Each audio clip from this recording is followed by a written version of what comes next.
অনেকেই ফেসবুকে লিখতেছে আমার বিরুদ্ধে। আমার নমিনেশন ঘোষণা দেওয়ার আগ পর্যন্ত আমার মনে হয় একটা কথা আমার বিরুদ্ধে কেউ লেখে না। সবার কাছে আমি আল্লাহর ওলি ছিলাম। ঘোষণা দিয়ে ওই যে একজন বলছিল না যে প্রসাব করে পানি নেয় না, সেও ফতোয়া দিচ্ছে। আর ফতোয়া দিতে হলে আমার নামের আগে মুফতি আছে। আমি অলরেডি মুফতি পাস করেছি। আমি ফেকা নিয়ে কামেল পাস করলে তাদেরকে এদেশে মুফতি বলা হয়, সরকারি সার্টিফিকেট আমার। তো ফতোয়া তো আমি দেব। আর ওই লোকটা মনে হয় ফরজ নামাজও পড়ে না, আর বলছে আমি হামজার পেছনে নামাজ পড়া হারাম। যদি বলতো জায়েজ নেই তাও তো হইতো, একেবারে হারাম ঘোষণা দিচ্ছে। আর মানুষ কি লিখতেছে কমেন্টে, কেউ লিখেছে একটা হারাম সাদা, কেউ লিখেছে ও একেবারে জারুর সন্তান, কেউ লিখেছে ও মারা গেলে ওর জানাজায় পড়ায় হারাম। এদের দ্বারা আমার মনে হয় বাংলাদেশের একটা মাসলুম দল যারা ওই দলে আছে তাদের উচিত হবে এই মানুষগুলোকে থামানো। এগুলো মেয়াদ উত্তীর্ণ গাঁজা খেয়েছে, এই কারণে সমস্ত কথা বলে। আর একটা আলেমের বিরুদ্ধে কথা বলতে হলে হিসাব নিকাশ করে বলা দরকার। এদেশে অন্য কেউ তো এই কথা বলছে না, আপনি এত খেপে গেলেন কোন কারণে? এই জন্য আপনাকে আমরা সাবধান করছি, যারা দায়িত্বে আছেন এরকম মাতাল যেগুলো, এদেরকে আমার মনে হয় দল থেকে বহিষ্কার করে দেওয়া দরকার। এগুলো ক্যান্সার, এই দলের আরো বদনাম হবে। যে কয়টা আছে এদেরকে বাদ দিয়ে দেন, দেখেন আপনারাও দাঁড়িয়ে যাবেন। বাংলাদেশ জামাত ইসলামী এই 10.5 মাসে যেভাবে দাঁড়িয়ে গেছে, মাত্র 15 জন মানুষ বলতো আগে, এই 10 মাস আগে, যে এই দেশে ইসলাম কায়েম হোক। এখন 100 জনের 77 জন মানুষ বলছে এদেশে ইসলাম কায়েম হোক। কারণ সবাই এখন বুঝে ফেলেছে এদের কাজ কারবার দেখে। এদেশে 100 টাকা বাজেট হয় রাস্তার জন্য, 3 টাকা খরচ হয়, আর 97 টাকা ওই উপর থেকে আসতে আসতে সব ছিন্নি হয়ে যায়। জামাত ইসলামী বাংলাদেশ যদি সত্যি এবার দায়িত্ব পায়, 100 টাকা আসলে 100 টাকায় ব্যয় হবে। আমার উপরে বা যে দেশে যারা জামাত ইসলামী থেকে মনোনীত, তাদের চরিত্র সম্পর্কে আপনারা সবাই জানেন। 1 টাকা মেরে খাবে এই বিশ্বাস আপনাদের হয়? আর আমি খাবো কেন?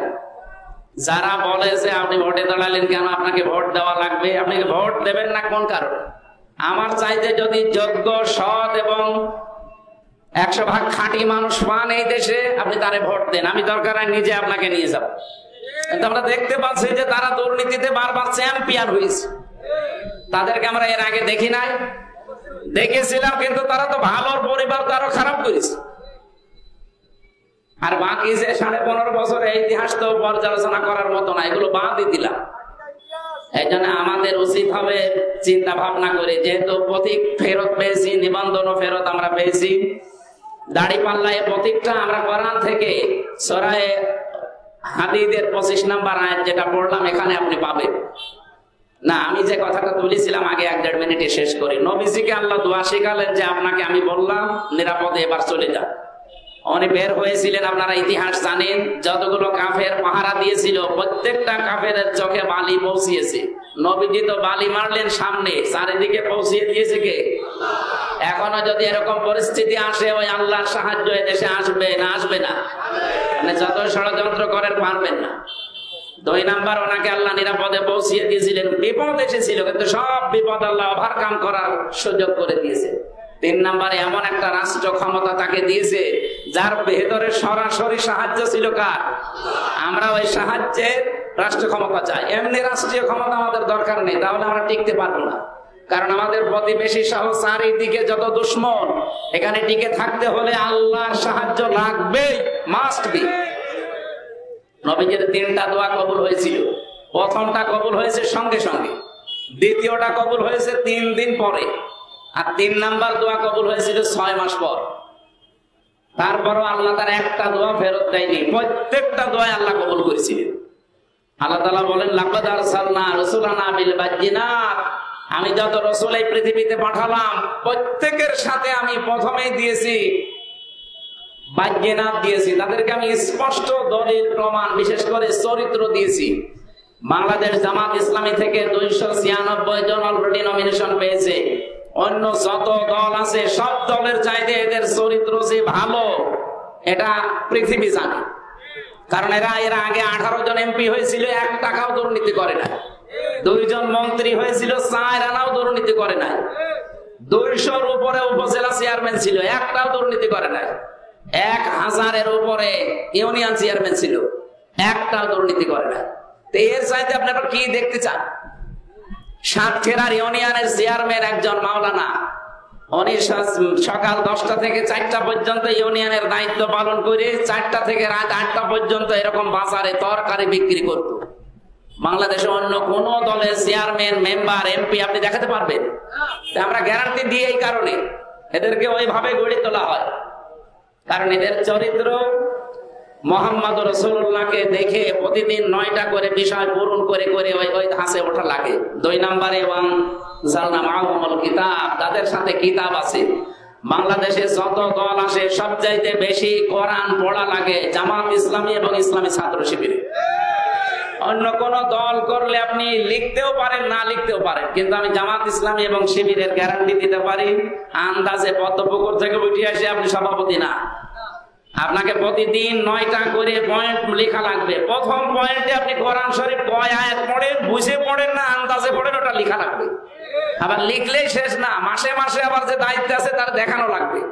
যদি কম হয় ওখানে আবার রিপোর্ট করে দেবে উপরে যে এর হচ্ছে না, এর আরো চাপ দেন। আপনি কোথায় যাবেন? এইভাবে কোন দল যদি কোরআন কেন্দ্রিক বাস্তব জীবন গঠন করার জন্য আপনাদেরকে আহ্বান জানায়, জামাত ইসলামী করার কোনো দরকার নেই, সেই দলে যোগ দেন। কিন্তু আমি সারা বাংলাদেশে 73টা দলের ভেতরে এই দলটাই পেয়েছি, কোন দলে পাই। আপনার চাইতে আমি কোরআন পড়ি বেশি, বেশি বুঝি, বেশি মানারও চেষ্টা করি। আমি যদি এই সার্টিফিকেট দিতে পারি, আপনি দেবেন না কেন? আমি নিজে তো দেশ সহ বিভিন্ন জায়গায় ঘুরছি, আমি নিজে দেখতেছি 73টা দল এই দেশে আছে, কোন দলের কর্মসূচিতে এটা নেই। এমনকি দ্বিতীয় পয়েন্টে আছে আপনি হাদিস কয়টা পড়ে, বুঝে পড়েন না আন্দাজে পড়ে, এটা আবার লেখা লাগবে। এমনকি রাতে 9 নম্বরে রাতের সবার সময় আপনি আত্মসমালোচনা করবেন যে আমি আজকে দিনের ভেতরে কয়টা ভালো কাজ করলাম, কয়টা খারাপ কাজ করলাম, ওটা অনুশোচনা করবেন, তওবা করবেন প্রত্যেক রাতে। বাংলাদেশের কোন দলে যদি এই নিয়ম নীতি থাকে, তারা যদি পঙ্খানো মেনে চলে, জামাত ইসলাম, শিবির, ইসলামী ছাত্রী সংস্থা করার দরকার নেই, ওই দল করবে। যদি কোন দলে না থাকে তাহলে যেহেতু এটাই আছে এটা করে। 3 নম্বরে নবীদেরকে আল্লাহ দিয়েছেন অল মিজান। মিজান মানে কি? মিজান শব্দের শাব্দিক অর্থ দাঁড়িপাল্লা, কিন্তু মিজান মানে মানদণ্ড, ন্যায় দণ্ড। এই পৃথিবীতে ন্যায় বিচার কায়েম করার জন্য যে দণ্ডাদেশ লাগে তার বাংলা অর্থ, তার আরবি নাম হচ্ছে মিজান। এই প্রতীকটাই বাংলাদেশ জামাত ইসলামী নিয়েছিল, এতদিন জালেমরা আটক করে রেখেছিল, আল্লাহ আবার সেটা ফেরত দিয়েছে। সুতরাং ন্যায়